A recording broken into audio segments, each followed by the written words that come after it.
اعوذ باللہ من الشیطان الرجیم بسم اللہ الرحمن الرحیم۔ آج ہم انشاءاللہ فرسٹ ایئر کی اسلامیات کا فرسٹ ایئر کا ترجمہ القرآن جو ہے اس کا لیکچر جو ہے شروع کر رہے ہیں، اس کا آغاز کر رہے ہیں۔ بسم اللہ الرحمن الرحیم، اللہ کے نام سے جو مہربان نہایت رحم ہے۔ تو انشاءاللہ ترجمہ القرآن کا یہ لیکچر بھی باقاعدگی سے جو ہے وہ چینل پہ ہوگا۔ اعوذ باللہ من الشیطان الرجیم بسم اللہ الرحمن الرحیم۔ سورۃ البقرہ نصاب میں یہ سورت جو ہے وہ شامل ہے فرسٹ ایئر کے ترجمہ القرآن میں۔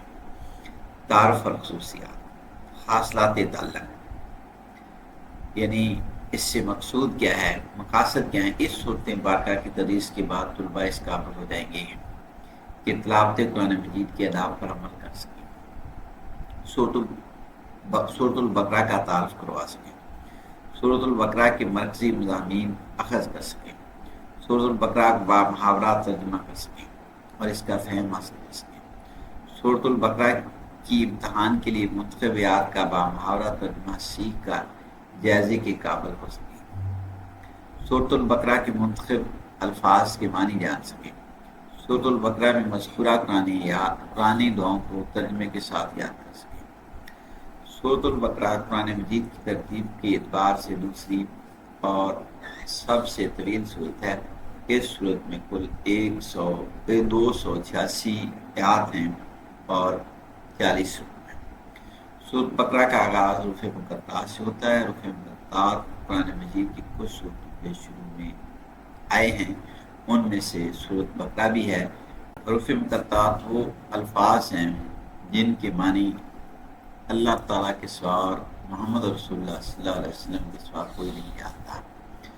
سورۃ بقرہ کی آیات 67 تا 73 میں اس گائے کا واقعہ مذکور ہے جسے ذبح کرنے کا حکم بنی اسرائیل کو دیا گیا تھا، اس لیے سورت کا نام سورۃ البقرہ ہے، کیونکہ بقرہ عربی زبان میں گائے کو کہتے ہیں۔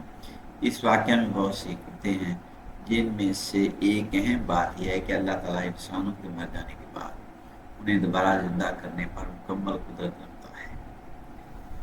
نبی کریم ختم النبیین صلی اللہ علیہ وآلہ وصحبہ وسلم جب ہجرت فرما کر مدینہ منورہ تشریف فرما ہوئے تو یہ صورت نازل ہوئی۔ مدینہ منورہ میں جن لوگوں کو اسلام کی دعوت پیش کی جا رہی تھی وہ مکہ مکرمہ کے رہنے والوں سے مختلف تھے۔ یہاں اسلام کی دعوت جس مرحلے میں داخل ہو رہی تھی اس کی ضروریات اور تقاضے بھی بالکل نئے تھے، اس لیے صورت کے موضوعات اور مضامین کا مکی دور کی صورتوں سے فرق بہت نمایاں ہے۔ سورۃ البقرہ بہت فضیلت والی صورت ہے۔ صحابہ کرام رضوان اللہ تعالیٰ اجمعین کے زمانے میں جو سورۃ بقرہ اور سورۃ آل عمران کا عالم ہوتا تھا اسے بڑی قدر کی نگاہ سے دیکھا جاتا۔ حضرت محمد رسول اللہ ختم النبیین صلی اللہ علیہ وآلہ وصحبہ وسلم نے فرمایا اپنے گھروں کو قبرستان نہ بناؤ، یعنی ذکر اور تلاوت سے گھروں کو خالی نہ رکھو، بے شک شیطان اس گھر میں داخل نہیں ہوتا جس میں سورۃ بقرہ کی تلاوت کی جائے۔ یہ روایت ہے صحیح مسلم کی 880۔ نبی کریم خاتم النبیین صلی اللہ علیہ وآلہ وسلم نے فرمایا ہر چیز کی ایک چوٹی ہوتی ہے اور قرآن مجید کی چوٹی سورۃ بقرہ ہے۔ حضور اکرم خاتم النبیین صلی اللہ علیہ وسلم نے فرمایا سورۃ بقرہ پڑھا کرو، اس کے پڑھنے میں برکت ہے۔ حضور اکرم خاتم النبیین صلی اللہ علیہ وسلم نے فرمایا کہ ہر چیز کی ایک چوٹی ہے اور قرآن مجید کی چوٹی سورۃ بقرہ ہے۔ جامعہ ترمذی 2878۔ حضور اکرم خاتم النبیین صلی اللہ علیہ وسلم و صحابہ وسلم نے فرمایا کہ سورۃ بقرہ پڑھا کرو، اس کے پڑھنے میں برکت، چھوڑنے میں حسرت اور بد نصیبی ہے۔ اہل باطل یعنی جادوگر، کہان اور مکار لوگوں کا اس پہ بس نہیں چلتا، یعنی ان کا فریب اثر نہیں کرتا، یعنی جادوگر جو جادو کرتے ہیں سورۃ بقرہ جہاں پڑھی جاتی ہے وہاں ان کا جادو نہیں چلتا۔ سورۃ بقرہ قرآن مجید کی 7 طویل صورتوں میں سب سے بڑی صورت ہے۔ ان صورتوں کے متعلق نبی اکرم خاتم النبیین صلی اللہ علیہ وآلہ وسلم نے فرمایا، جس نے قرآن مجید کی 7 طویل صورتوں کے علم کو حاصل کر لیا وہ بہت بڑا عالم بن گیا۔ سورۃ بقرہ کی آخری 2 آیات کے بارے میں حضور اقدس صلی اللہ علیہ وسلم نے فرمایا، جو شخص بھی سورۃ بقرہ کی آخری 2 آیات رات میں سونے سے پہلے پڑھے گا اس کے لیے کافی ہو جائیں گی۔ سورۃ بقرہ کے مضامین کی گہرائی اور وسعت کا اندازہ اس بات سے لگایا جا سکتا ہے کہ حضرت عمر فاروق رضی اللہ تعالیٰ عنہ کو اس کے سیکھنے میں 12 سال لگے، جبکہ ان کے صاحبزادے حضرت عبداللہ بن عمر رضی اللہ تعالیٰ عنہ نے اس سورت کو 8 سال میں اس کے تمام مضامین کے ساتھ سیکھا۔ آیت الکرسی کی فضیلت۔ آیت الکرسی قرآن مجید کی بہت فضیلت والی آیت ہے اور تمام آیتوں کی سردار ہے۔ سورۃ البقرہ کی آیت نمبر 255 آیت الکرسی ہے۔ سورۃ بقرہ کے مضامین اور اہم نکات۔ سورۃ البقرہ کا مرکزی مضمون ہدایت ہے۔ سورۃ البقرہ کے بالکل شروع میں ان لوگوں کی صفات بیان کی گئی ہیں جو قرآن مجید سے ہدایت حاصل کرنے کی صلاحیت رکھتے ہیں۔ آیت الکرسی کے بارے میں نبی اکرم صلی اللہ علیہ وسلم نے فرمایا کہ جو شخص ہر فرض نماز کے بعد آیت الکرسی پڑھتا ہے اسے جنت میں داخل ہونے سے صرف موت ہی روک کے رکھتی ہے۔ حضرت محمد رسول اللہ خاتم النبیین صلی اللہ علیہ وآلہ وصحبہ وسلم نے فرمایا، جب تم اپنے بستر پہ جانے لگو تو آیت الکرسی پڑھ لیا کرو، صبح تک اللہ تعالیٰ کی طرف سے تمہارے لیے ایک محافظ مقرر رہے گا اور شیطان تمہارے قریب نہیں آ سکے گا۔ آیت الکرسی میں اللہ تعالیٰ کی وحدانیت یعنی اس کے یکتا ہونے کو بیان کیا گیا ہے۔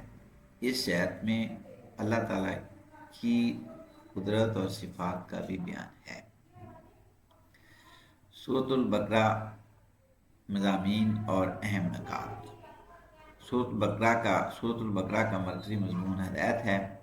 سورۃ البقرہ کے بالکل شروع میں ان لوگوں کی صفات بیان کی گئی ہیں جو قرآن مجید سے ہدایت حاصل کرنے کی صلاحیت رکھتے ہیں۔ اس صورت میں واضح کیا گیا کہ جس طرح پہلے اللہ تعالیٰ انسانوں کی ہدایت کے لیے انبیاء کرام علیہ السلام کے ذریعے سے کتابیں بھیجتا رہا، اسی طرح اس نے حضرت محمد رسول اللہ خاتم النبیین صلی اللہ علیہ وسلم کو بھی قرآن مجید کے ساتھ محفوظ فرمایا۔ یہ واضح کیا گیا ہے کہ آپ خاتم النبیین صلی اللہ علیہ وآلہ وسلم پر ایمان لائے بغیر ایمان کا دعویٰ قبول نہیں، لہذا انسانوں کو حکم دیا گیا ہے کہ قرآن مجید اور صاحب قرآن خاتم النبیین صلی اللہ علیہ وآلہ وصحبہ وسلم پر ایمان لے آؤ اور ان کی کامل اطاعت کرو۔ سورۃ البقرہ کے مضامین کو درج ذیل نکات کی صورت میں بیان کیا جا سکتا ہے۔ سورۃ البقرہ کا آغاز اسلام کے بنیادی عقائد یعنی توحید، رسالت اور آخرت کے بیان سے ہوا ہے۔ اس ضمن میں انسانوں کی 3 اقسام یعنی مومن، کافر اور منافق بیان کی گئی ہیں۔ حضرت آدم علیہ السلام کی پیدائش کا واقعہ بیان فرمایا گیا ہے تاکہ لوگوں کو اپنی پیدائش کا مقصد معلوم ہو۔ آیات کے ایک طویل سلسلے میں بنیادی طور پہ خطاب یہودیوں سے ہے جو بڑی تعداد میں مدینہ منورہ کے آس پاس آباد تھے۔ اس قوم پر اللہ تعالیٰ نے جو نعمتیں نازل فرمائی ہیں اور جس طرح انہوں نے ناشکری اور نافرمانی سے کام لیا، اس کا مفصل بیان ہے۔ پہلے پارے کے تقریباً آخر میں حضرت ابراہیم علیہ السلام کا تذکرہ ہے، اس لیے کہ انہیں نہ صرف یہودی اور مسیح بلکہ عرب کے بت پرست بھی اپنا پیشوا مانتے تھے۔ ان سب کو یاد دلایا گیا ہے کہ وہ خالص توحید کے قائل تھے اور انہوں نے کبھی کسی قسم کے شرک کو گوارا نہیں کیا۔ اسی زمن میں بیت اللہ کی تعمیر اور اسے قبلہ بنانے کا موضوع زیر بحث آیا ہے۔ مسلمانوں کی انفرادی اور اجتماعی زندگی سے متعلق بہت سے احکام بیان فرمائے گئے ہیں جن میں عبادات سے لے کر معاشرت، خاندانی امور اور حکمرانی سے متعلق بہت سے مسائل ہیں۔ سورۃ البقرہ میں جن برائیوں کی سخت مذمت بیان کی گئی ہے ان میں سے ایک سود ہے۔ سورۃ البقرہ میں سود کو اللہ تعالیٰ اور محمد رسول اللہ خاتم النبیین صلی اللہ علیہ وآلہ وسلم کے خلاف جنگ قرار دیا گیا ہے۔ سود ایک معاشرتی برائی ہے جس کی وجہ سے معاشرہ غربت، سستی، فضول خرچی اور تنگ دلی کا شکار ہو جاتا ہے۔ سود کی وجہ سے امیر اور غریب کے درمیان فرق بڑھتا چلا جاتا ہے۔ سود ادا کرنے والے مجبور لوگ کئی بار خودکشی جیسے بڑا گناہ کر بیٹھتے ہیں۔ سورۃ البقرہ میں بیان کیا گیا علمی اور عملی نکات۔ سورۃ البقرہ کے مطالعہ سے جو علمی اور عملی نکات معلوم ہوتے ہیں ان میں سے چند درجہ ذیل ہیں۔ ایمان کا اظہار عمل سے ہوتا ہے جس میں اولین عمل نماز ادا کرنا ہے۔ اللہ تعالیٰ ان لوگوں کو گمراہ کرتا ہے جو اللہ کے عہد کو توڑتے، قطع رحمی یعنی رشتوں سے برا سلوک کرتے اور زمین پر فساد مچاتے ہیں۔ اللہ تعالیٰ کے حکم کی خلاف ورزی اور تکبر کرنا شیطانی طرز عمل ہے۔ انسان کی عظمت اس بات میں ہے کہ وہ بھول یا خطا ہو جائے تو فوراً توبہ کر لے۔ مشکلات اور مصائب میں صبر اور نماز کے ذریعے سے اللہ کی مدد حاصل کرنا ایمان والوں کا شیوا ہے۔ موت کی فکر صاحب ایمان ہونے کی علامت ہے۔ سعادت اور فضیلت کا حصول محنت اور قربانی کا تقاضا کرتا ہے۔ اللہ تعالیٰ اپنے نیک بندوں کو آزمائشوں اور امتحانات سے گزار کر اعلیٰ مقام و مرتبے سے نوازتا ہے۔ صحابہ کرام رضوان اللہ تعالیٰ اجمعین کے ایمان اور عقیدے کو معیار اور مثالی نمونہ قرار دیا گیا ہے۔ اہل کتاب حضرت محمد رسول اللہ خاتم النبیین صلی اللہ علیہ وآلہ وصحبہ وسلم کو خوب پہچانتے تھے کہ آپ خاتم النبیین صلی اللہ علیہ وآلہ وسلم رسول برحق ہیں، لیکن حسد اور اناد کی وجہ سے جانتے بوجھتے ہوئے انہوں نے آپ خاتم النبیین صلی اللہ علیہ وسلم کی رسالت کا انکار کیا۔ بندہ اگر دیکھنا چاہے کہ اللہ اسے کتنا یاد کرتا ہے تو وہ دیکھے کہ وہ خود اللہ کا کتنا ذکر کرتا ہے۔ جو اللہ تعالیٰ کا ذکر کرتا ہے اللہ اس کو یاد رکھتا ہے، یہی بندے کی کامیابی ہے۔ ایمان کے کمال کی علامت یہ ہے کہ بندہ سب سے بڑھ کر اللہ تعالیٰ سے محبت کرے۔ اللہ تعالیٰ دعا مانگنے والوں کی دعا ضرور قبول فرماتا ہے۔ دنیا پرست صرف دنیاوی چیزوں کی دعائیں کرتے ہیں، وہ آخرت میں نعمتوں سے محروم ہوں گے، جبکہ نیک بندے دنیا اور آخرت میں بھلائی کی دعائیں مانگتے ہیں۔ اللہ تعالیٰ نے مال خرچ کرنے کی یہ ترغیب بتائی ہے کہ پہلے والدین، رشتہ داروں اور دیگر حاجت مندوں پر خرچ کیا جائے۔ انسان اپنی لا علمی یا ناقص علم کی وجہ سے فائدے کو نقصان اور نقصان کو فائدہ سمجھ بیٹھتا ہے۔ جس قوم میں اجتماعی بزدلی آ جائے وہ زوار اور ہلاکت سے نہیں بچ سکتی۔ دین میں کوئی جبر نہیں، یعنی دین قبول کرانے میں کسی پہ جبر اور زبردستی جائز نہیں۔ احسان جتلانے، دکھاوا کرنے اور تکلیف پہنچانے سے نیکی ضائع ہو جاتی ہے۔ قرض کے معاملات کو تحریر میں لانے اور ان پر گواہ بنانے کی تلقین فرمائی گئی ہے۔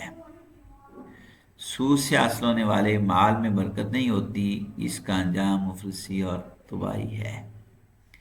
انسان اپنے اعمال کا خود ذمہ دار ہے، اسے اپنے اعمال پر ثواب اور برے اعمال پہ عذاب دیا جائے گا۔ اس صورت میں واضح کیا گیا کہ جس طرح پہلے اللہ تعالیٰ انسانوں کی ہدایت کے لیے انبیاء کرام علیہ السلام کے ذریعے سے کتابیں بھیجتا رہا، اسی طرح اس نے حضرت محمد رسول اللہ خاتم النبیین صلی اللہ علیہ وسلم کو بھی قرآن مجید کے ساتھ محفوظ فرمایا۔ یہ واضح کیا گیا ہے کہ آپ خاتم النبیین صلی اللہ علیہ وآلہ وسلم پر ایمان لائے بغیر ایمان کا دعویٰ قبول نہیں، لہذا انسانوں کو حکم دیا گیا ہے کہ قرآن مجید اور صاحب قرآن خاتم النبیین صلی اللہ علیہ وآلہ وسلم پر ایمان لے آؤ اور ان کی کامل اطاعت کرو۔ سورۃ البقرہ کے مضامین کو درج ذیل نکات کی صورت میں بیان کیا جا سکتا ہے۔ سورۃ البقرہ کا آغاز اسلام کے بنیادی عقائد یعنی توحید، رسالت اور آخرت کے بیان سے ہوا ہے۔ اس ضمن میں انسانوں کی 3 اقسام یعنی مومن، کافر اور منافق بیان کی گئی ہیں۔ حضرت آدم علیہ السلام کی پیدائش کا واقعہ بیان فرمایا گیا ہے تاکہ لوگوں کو اپنی پیدائش کا مقصد معلوم ہو۔ یہ آیت کے ایک طویل سلسلے میں بنیادی طور پہ خطاب یہودیوں سے ہے جو بڑی تعداد میں مدینہ منورہ کے آس پاس آباد تھے۔ اس قوم پر اللہ تعالیٰ نے جو نعمتیں نازل فرمائی ہیں اور جس طرح انہوں نے ناشکری اور نافرمانی سے کام لیا، اس کا مفصل بیان ہے۔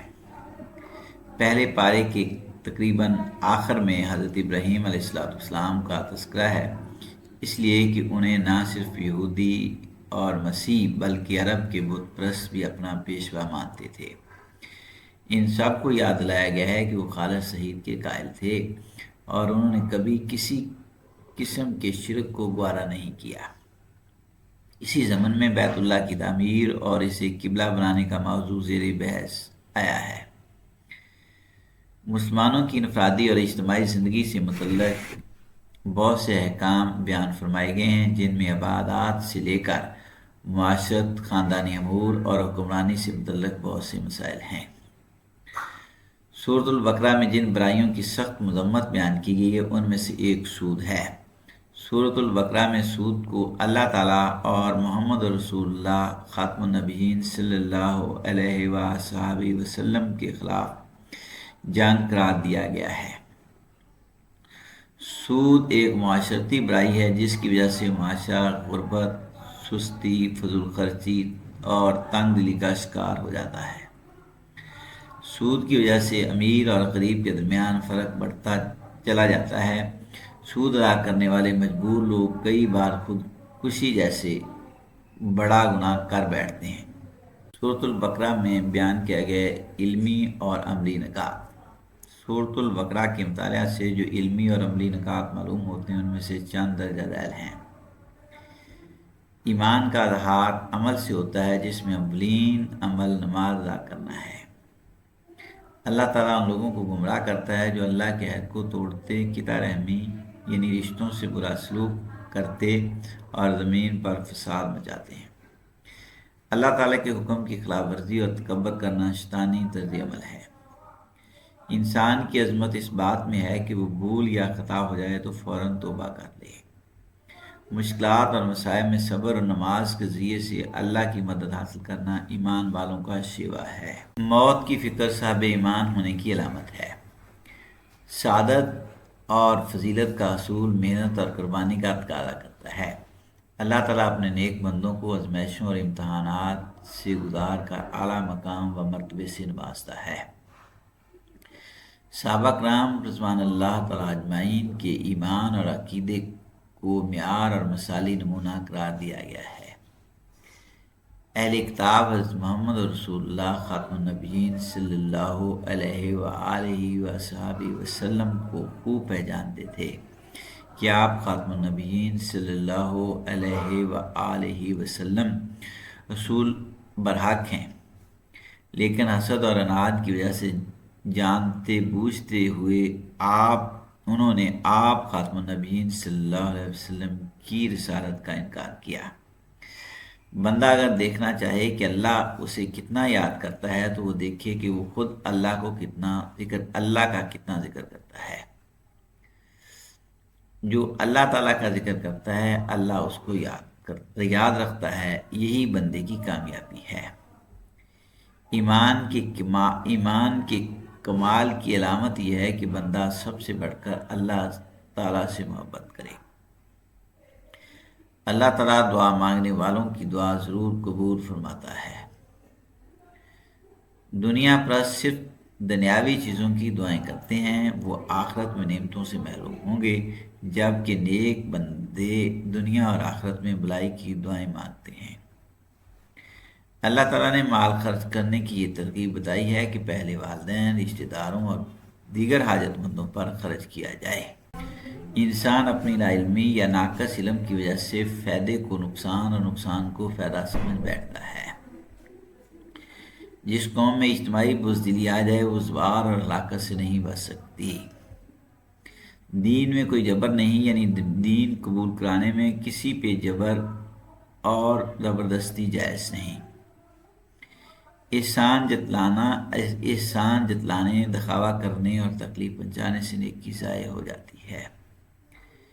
قرض کے معاملات کو تحریر میں لانے اور ان پر گواہ بنانے کی تلقین فرمائی گئی ہے۔ سود سے حاصل ہونے والے مال میں برکت نہیں ہوتی، اس کا انجام مفلسی اور تباہی ہے۔ انسان اپنے اعمال کا خود ذمہ دار ہے، اسے اپنے اعمال پر ثواب اور برے اعمال پہ عذاب دیا جائے گا۔